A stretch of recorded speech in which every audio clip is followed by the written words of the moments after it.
Hello friends, welcome to this video. आज इस video में हम पढ़ने वाले हैं फ्रेजेस के बारे में। फ्रेंड्स, पढ़ने से पहले मैं ये भी बता दूं कि आपको इन सब पे बिल्कुल भी ध्यान नहीं देना है, आपको सिर्फ फ्रेजेस पे ध्यान देना है, जिससे कि हमें चीज़ें अच्छे से क्लियर हो। आप नहीं तो इनसे कंफ्यूज हो जाएंगे। पढ़ना स्टार्ट करते हैं। फ्रेंड्स, इनके बारे में पढ़ने से पहले मैं आपको ये बता दूँ कि फ्रेज को हिंदी में वाक्यांश कहते हैं, यानी कि वाक्य का एक अंश, यानी कि पूरे सेंटेंस को आप फ्रेज नहीं कह सकते। फ्रेज सेंटेंस का कुछ एक पार्ट होता है। एक सेंटेंस होने के लिए ज़रूरी है कि सेंटेंस कैपिटल लेटर से शुरू होते हैं और उनके लास्ट में फुल स्टॉप होता है। लेकिन फ्रेज में ऐसा नहीं होता। आपने लेंदी सेंटेंसेस भी देखे फ्रेजेस भी देखे होंगे, लेकिन वो शुरू तो होते हैं कैपिटल लेटर से, लेकिन फुल स्टॉप नहीं होता उनके लास्ट में। इसके बारे में पढ़ते हैं। सबसे पहला सवाल कि व्हाट इज फ्रेज। तो इसका सिंपल सा आंसर होगा, it is a group of words. Phrase क्या होते हैं? ये एक शब्दों का समूह है, फ्रेज। नंबर 1। नंबर 2, इन सब्जेक्ट और वर्ब का कॉम्बिनेशन नहीं होता। क्या उन ग्रुप ऑफ वर्ड्स में सब्जेक्ट और वर्ब ही होंगे? नहीं। जैसे सेंटेंस में एक सबसे शुरुआत होती है सेंटेंस में सब्जेक्ट से, उसके बाद वर्ब आता है, उसके बाद अदर वर्ड आता है।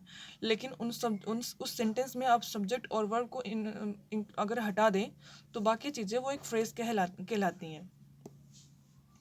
लेकिन उनमें उन फ्रेज में आप सब्जेक्ट और वर्ब को इंक्लूड नहीं कर सकते। Number 3, it does not give complete sense. ये कंप्लीट सेंस नहीं देते। सेंस देते हैं लेकिन कंप्लीट सेंस नहीं देते। फॉर एग्जाम्पल, अगर मैं बोलूँ एक लेंदी फ्रेज, अरे लेटर डे। अरे लेटर डे, अगर मैं इसकी लिटरल मीनिंग पे जाऊँ तो इसका मतलब होगा एक लाल पत्र दिन। जिससे हम सबको पता है कि रिलेटेड डे किस सेंस में यूज़ होता है। हम एक इम्पॉर्टेंट डेज को बताने के लिए हम यूज़ करते हैं कि अ रिलेटेड डे, लेकिन इसकी लिटरल मीनिंग आपको कंप्लीट सेंस नहीं दे रही है। एग्जाम्पल के थ्रू समझते हैं। First example, I like bread with jam. I like bread with jam. Bread with jam एक फ्रेज है, लेकिन अगर मैं आई लाइक हटाकर सिर्फ ब्रेड विद जैम की बात करूँ तो एक कंप्लीट सेंस नहीं दे रहा है। लेकिन अगर मैं इसमें एक क्लॉज जोड़ दूँ, I like bread with jam, एक क्लॉज जोड़ दूँ, यानी कि सब्जेक्ट और वर्ब का कॉम्बिनेशन इसमें लगा दूँ, तो ये एक कंप्लीट सा सेंस दे रहा है, अब मुझे ब्रेड के साथ जाम पसंद है। इसके बारे में फिर से देख लें। ये एक ग्रुप ऑफ वर्ड्स होता है और इन ग्रुप ऑफ वर्ड्स में सब्जेक्ट और वर्ब का कॉम्बिनेशन नहीं होता।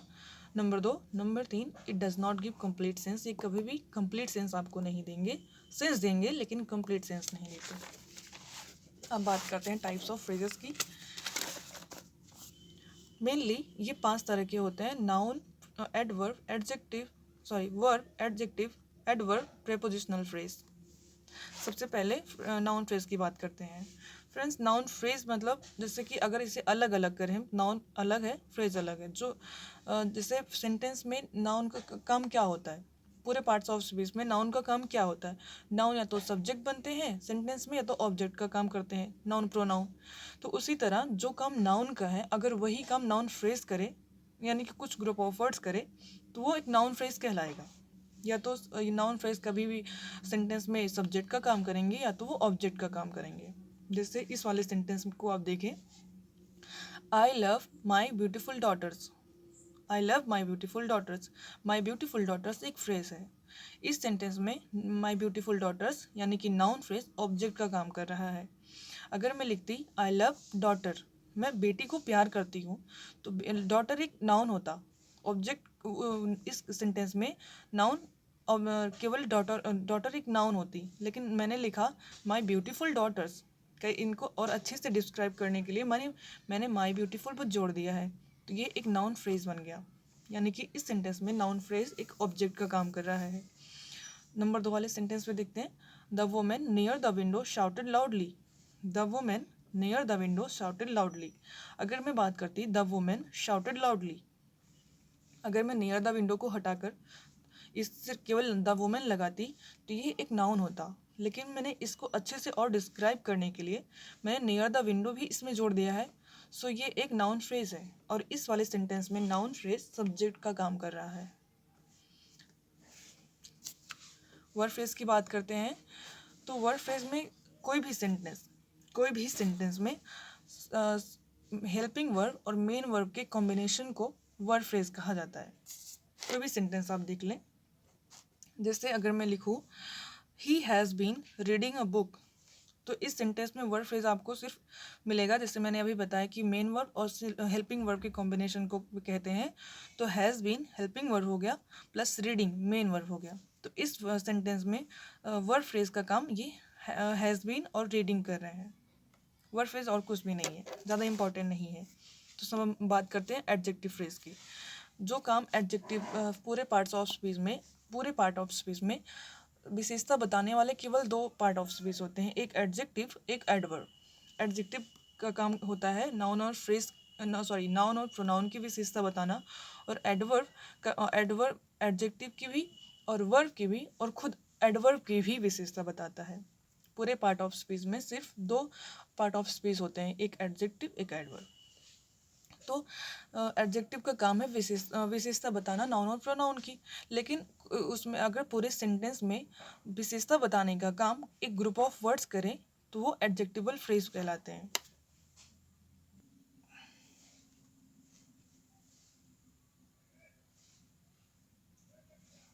अब बात करते हैं एडजेक्टिव फ्रेज की। इसका मैंने केवल एक एग्जाम्पल लिया है, आप और अच्छे से समझने के लिए आप अदर एग्जाम्पल भी आप किताबों में पढ़ सकते हैं, क्योंकि वीडियो ज़्यादा लंबी ना हो इसलिए मैंने केवल एक एग्जाम्पल लिया है। बोथ द स्टूडेंट्स, ये एडजेक्टिव फ्रेज का है। Both the students are very friendly.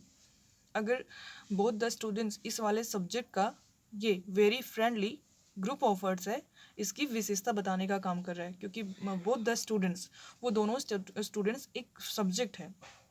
Are इसमें मेन वर्ब है। हाँ, एक चीज़ ये भी है, अब हम कभी कभी सोचते हैं कि इज एम आर केवल हेल्पिंग वर्ब होता है, तो ऐसा नहीं है। इज एम आर कभी भी मेन वर्ब का भी काम करते हैं। Both the students are very friendly, ये दोनों ग्रुप ऑफ वर्ड्स वो द स्टूडेंट्स की विशेषता बता रहे हैं, इसीलिए ये एक एडजेक्टिवल फ्रेज होंगे। आते हैं एडवर्ब फ्रेज की, यानी कि कोई भी फ्रेज कोई भी जैसे कोई भी सेंटेंस हो गया, जैसे एडजेक्टिव का काम होता है कि नाउन की विशेषता बताना, लेकिन वही विशेषता बताने का काम अगर ग्रुप ऑफ वर्ड्स करें, यानी कि एक से ज़्यादा अगर वर्ड्स करें तो वो होते हैं एडजेक्टिवल फ्रेज। आते हैं एडवर्ब फ्रेज में। ही बिहेव्ड वेरी वेल, जैसे कि मैंने अभी बताया कि एक एडवर्ब का काम होता है वो एडजेक्टिव की भी और वर्ब की भी और खुद एडवर्ब की भी विशेषता बताता है। तो इसमें क्या है, ही बिहेव्ड वेरी वेल, उसमें उसने कैसे बिहेव किया, ये एक एडवर्ब फ्रेज है। ये एडवर्ब फ्रेज इस वर्ब की विशेषता बता रहा है। जैसे कि ही बिहेव्ड वेरी वेल, एक एडवर्बियल फ्रेज पहचानने के लिए, जैसे अगर हम वर्ब में हाउ लगा के क्वेश्चन करें, वेयर लगा के क्वेश्चन करें, तो आंसर में जो भी आएगा वो एक एडवर्ब फ्रेज होगा। जैसे मैं बोलूँ he behaved how, he behaved very well, answer होगा ही बिहेव्ड वेरी वेल। ये वेरी वेल एक एडवर्बियल फ्रेज है, यानी कि इसका काम इस बिहेव की विशेषता बताने का काम कर रहा है। वर्ब की विशेषता बता रहा है, ये एडवर्ब है, एडवर्बियल फ्रेज है, क्योंकि ये एक से ज़्यादा वर्ड है। नेक्स्ट पे आते हैं, ही will be working in careful manner. इसका अर्थ होगा वह बहुत ही सावधानी पूर्वक काम कर रहा होगा। अगर मैं लिखूँ इसे कि he will be working how, इसका आंसर होगा in careful manner. He will be working in careful manner. ये केयरफुल मैनर इसके काम करने के तरीके के बारे में बता रहा है कि वो सावधानी पूर्वक काम कर रहा होगा, इसलिए क्योंकि ये एक से ज़्यादा वर्ड है, इसलिए एक एडवर्ब फ्रेज होगा। नंबर 3 पे आते हैं,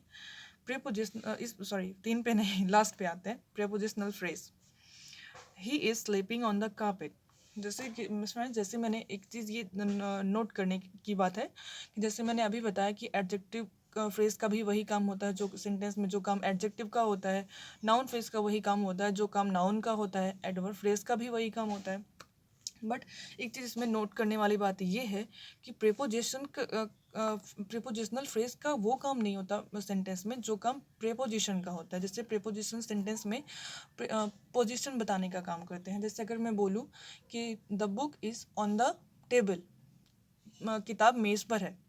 the cat is under the table, बिल्ली टेबल के नीचे है।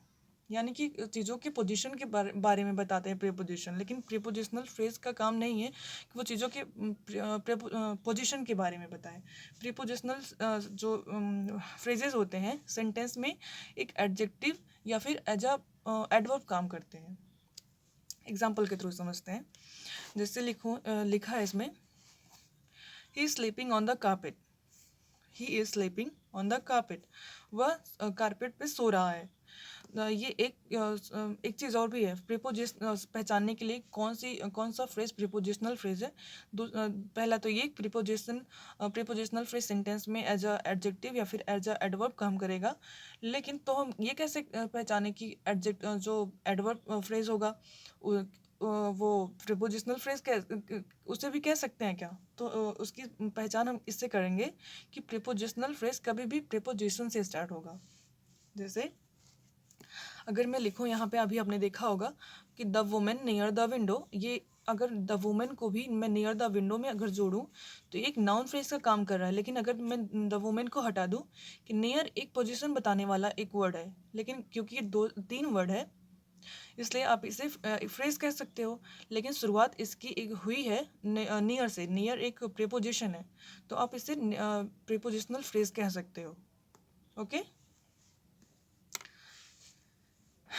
आप अपने एग्जाम्पल पे आते हैं। He is sleeping on the carpet. ये एक प्रीपोजिशनल फ्रेज है क्योंकि इस फ्रेज की शुरुआत हुई है प्रीपोजिशन से। ये सब्जेक्ट हो गया, ये वर्ब फ्रेज हो गया, helping verb plus main verb.